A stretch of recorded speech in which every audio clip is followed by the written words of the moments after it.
as I zoom, there he is. There he is. Two-time world champion in both the 140-pound division and 147-pound division. We have Danny Garcia with us.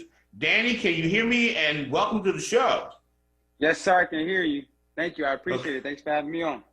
Hey, Danny, I got to ask you, how are you feeling at 154 and how motivated are you to get back in the ring? You had a 2-year layoff. I think you were dealing with some mental health issues, but you were, how hungry are you feeling that hunger that led you to 2 world titles as you were coming up the ranks? Definitely. I feel great. I had a great training camp. And all I needed was some rest. And we got the rest in. Now I'm ready to get back in there and fight and show the fans why I'm still one of the best. Right. In those fights against Sean Porter and Keith Thurman, arguably I thought you could have been ruled the winner out of both of them. Yeah. And then, even though you lost to Errol Spence, like I said, you were competitive. I mean, Errol Spence didn't beat you up. Right. What do you learn? What did you learn from those fights? What did you learn about what you have to do in the ring, and what do you think you've gotten better at since you've been since you've been out of the ring? Yeah, definitely. Well, with the Porter and Thurman fight, I felt like I won those fights. I felt like I should have got the edge in those fights, but I could have been a little bit more dominant to make it unanimous and made it look like I won it easy. And the Spence fight was just a competitive fight. It was a competitive battle. And I could have, I felt like I could have did a lot better in that fight, but I just, my mind wasn't sharp that night. So that's why I took the break so I could come back and give the fans a great show on Saturday night, and that's what I'm gonna do. Right. What do you know about your opponent? What do you know about Benavidez? He lost. He was also in the welterweight division. He lost to Terrence Crawford. What do you know about him? And I know you're not going to reveal your strategy, but how confident are you that you can handle anything he throws at you? I'm very confident because we had a great training camp, a grueling training camp. 100 degrees in the gym, sparring, different sparring partners, 6'1", 175 pounds. So I felt like I really pushed myself to the limit. I felt like I pushed myself to the limit. I didn't skip no days. I did everything I was supposed to do, and that's what makes me even more confident that I'm ready for whatever. Right. Coming into this fight, though, coming into the 154, how comfortable do you feel that your power, the power that basically beat up on Matisse and other guys, beating a guy like Amir Khan and all those other fighters. How confident are you that your power is still there? You still got the speed, but how confident that your power can translate to 154 pounds? Oh, definitely. I know my power is there. My last day of sparring, I hit a guy with a left uppercut with 16-ounce gloves, and I split his whole nose wide open. So I'm hitting hard. But not only that, I think my power is always going to be there, but I feel like a lot physically stronger. Like my body could take more, it can endure more now because it has more weight behind it, more stamina. So I feel like I'm physically stronger, and I feel like, the power is always going to be there, but definitely physically stronger.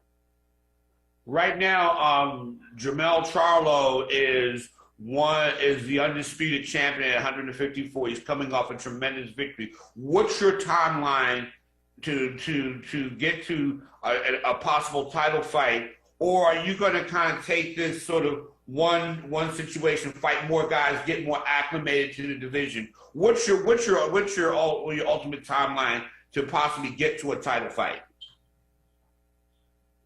Right now, I'm just taking it one fight at a time. I have Benavidez in front of me. I can't overlook him. I know he has big plans, so I got to go in there. I got to beat him, and then after that, I got to take it one fight at a time. And we just go from there. Right.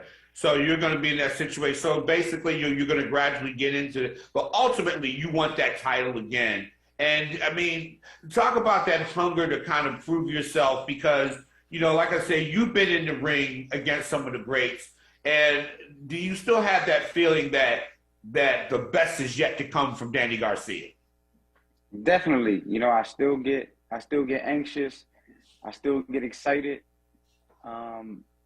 I still feel everything I used to feel. I feel like nothing changed about me. I'm just a fighter. That's what I love to do. And Right. yeah, I mean, I got some money now, so definitely that helps. But I don't even think about that, to be honest. When you think about fighting, you don't think about money, you don't think about cars, you don't think about houses. You just think about fighting, and that's all that's on my mind is fighting. Right. And what about and representing Philadelphia, going up to Brooklyn? Last boxing match I covered in Brooklyn, there was even though there wasn't a Philly fighter in there, you know, a lot of fans, you know, came up to the Barclays. People were there. We're talking about the pride of representing Philadelphia. Oh man, Phillies. You know, I always tell people this: if it wasn't for Philadelphia, there would probably be no Danny Garcia. You know, so I think Phillies made me who I am, and that's why I'm. You know, the gyms, the tough people, the great people in Philly, everything about Philly, I think made me who I am. Right. And like I said, they always said of a Philly fighter that their toughest fights are in the gym. Does that still hold true? Definitely. I mean, everyone in Philly could fight. Everyone in Philly could fight. If everyone had a good manager, they'd probably be all world champions. Right. All right, Danny, thank you so much. And I look forward to having you here on again because I know your time is limited. I'd love for you to talk about other Philadelphia fighters as well and all that. But, man, good luck. And like I say again, I see big things, man. I think you're going to go all the way. Thank you, bro. I really appreciate it. Thank you. And I won't let you guys down.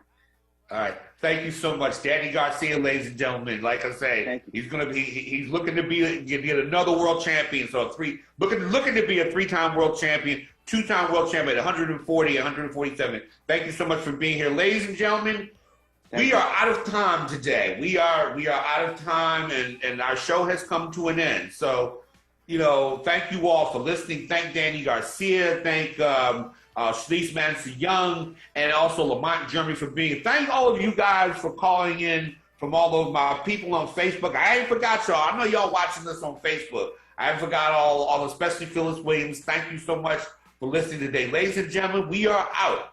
We will see you next week on 96.1 FM, 900 AM, WURD, or the Chris Murray Report on Progressive Black Talk Media. Stay tuned for Michael Ford.